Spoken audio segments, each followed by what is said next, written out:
Bismillahirrahmanirrahim. You are watching Shiraz Khan YouTube channel and I say welcome to you in my channel. Today my topic is relationship of biology to other science subjects. जैसा कि आप जानते हैं कि biology का और other science subjects का एक great relationship है. जब हम study करते हैं biology का relationship physics के साथ तो उसको हम लोग कहते हैं biophysics. The relationship of biology with chemistry is called biochemistry. The relationship of biology with geography, that is called biogeography. The relationship of biology with mathematics, that is known as biomathematics, और इसका second name है biometry. Similarly, the relationship of biology with economics, that is known as बायोइकोनॉमिक्स. हम लोग एक word use करते हैं और वो वर्ड है इंटरडिसिप्लिनरी साइंस.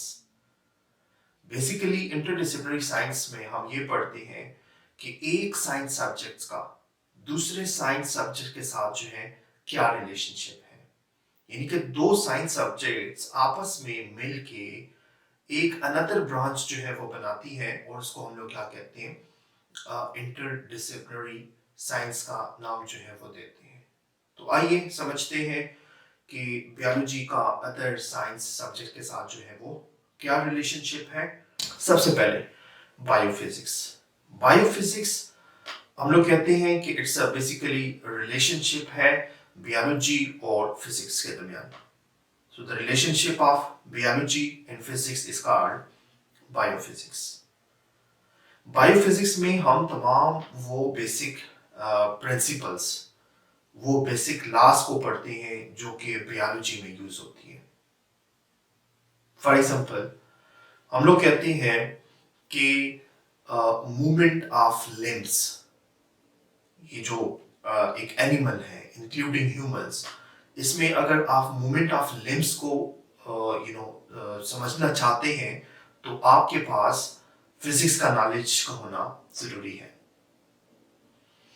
फॉर एग्जाम्पल हम लोग कहते हैं कि ये जो लिम्स है एनिमल्स के अंदर, ये बिल्कुल सेम बेसिक प्रिंसिपल्स पे काम करती हैं जिस बेसिक प्रिंसिपल के ऊपर आपके पास लीवर काम करता है.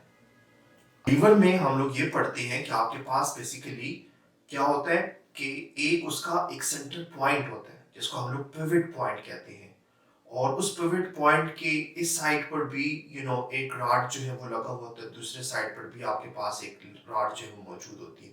रॉड की एक साइड पर आपके पास जो है वो फोर्स अप्लाई किया जाता है और दूसरे साइड पे आपके पास लोड जो है वो बाकायदा उठाया जाता है, मूव करता है. तो सिमिलरली अगर इस आर्म की मूवमेंट को अगर आप समझना चाहते हैं तो ये बिल्कुल सेम बेसिक प्रिंसिपल पे काम करता है. कैसे? हम लोग कहते हैं ये जो आपके पास जॉइंट है, यानी कि ये जो एल्बो जॉइंट है, ये बेसिकली फुलक्रम के तौर पर आपके पास एक्ट करता है, राइट. तो इसके एक साइड पर ये जो आपके पास बोन लगा हुआ है और इसके ऊपर आपके पास बाइसेप मसल्स जो है वो मौजूद है. ये बाइसेप मसल्स बेसिकली ये कंट्रैक्ट करती है जिसकी वजह से ये शॉर्ट हो जाती है, और उस कंट्रैक्शन की वजह से आपके पास जो दूसरा साइड है वो बाकायदा मूव करता है. तो लीवर में भी तो यही सेम प्रिंसिपल अप्लाई हो रहा था कि आपके पास क्या हो रहा है कि एक पिवट पॉइंट है और उस पिवट पॉइंट के एक साइड पर फोर्स जो है वो लगाई जाती है और दूसरे साइड से आपके पास जो लोड है वो आपके पास मूव कर रहा होता है.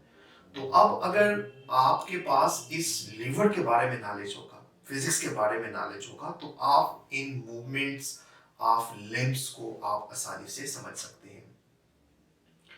आइए समझते हैं एक दूसरे एग्जांपल्स जो कि बायोलॉजी का प्रोसेस है लेकिन उसमें फिजिक्स जो है वो आपके पास इन्वॉल्व है.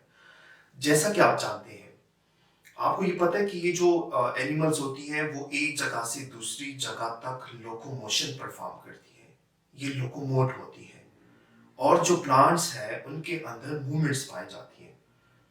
अब सवाल ये पैदा होता है कि लोकोमोशन और मूवमेंट में क्या फर्क है, राइट. तो पहले इस चीज को समझते हैं, देन हम देखते हैं कि ये फिजिक्स में इसका क्या रोल है. हम लोग ये कहते हैं कि भाई अगर एक एंटायर ऑर्गेनिज्म एक जगह से दूसरी जगह मूव कर जाए तो उसको हम लोग नाम देते हैं लोकोमोशन की. और अगर एक ऑर्गेनिज्म, एक एंटायर ऑर्गेनिज्म, अगर वो एक जगह से दूसरी जगह मूव नहीं कर रहा, बल्कि उसका अपनी ही जगह पे कोई पार्ट जो है वो आपके पास मूव कर रहा है, तो उसको हम लोग क्या कहते हैं, मूवमेंट का नाम जो है वो देते हैं। तो आमतौर पर हम लोग कहते हैं कि ये जो प्लांट्स हैं इनके अंदर मूवमेंट्स पाई जाती हैं, जबकि जो एनिमल्स हैं उनके अंदर आपके पास लोकोमोशन जो है वो पाई जाती है, राइट। तो अब अगर आपने लोकोमोशन को समझना है, एक ऑर्गेनिज्म की मूवमेंट को, एक ऑर्गेनिज्म की लोकोमोशन को आपने समझना है, तो उसके लिए आपके पास नॉलेज होना चाहिए किस चीज के बारे में, न्यूटन लॉ ऑफ मोशंस। अगर आपके पास न्यूटन लॉ ऑफ मोशंस के बारे में आप जानते हैं तो फिर आप इस प्रोसेस को भी आसानी से जो है वो अंडरस्टैंड कर सकते हैं।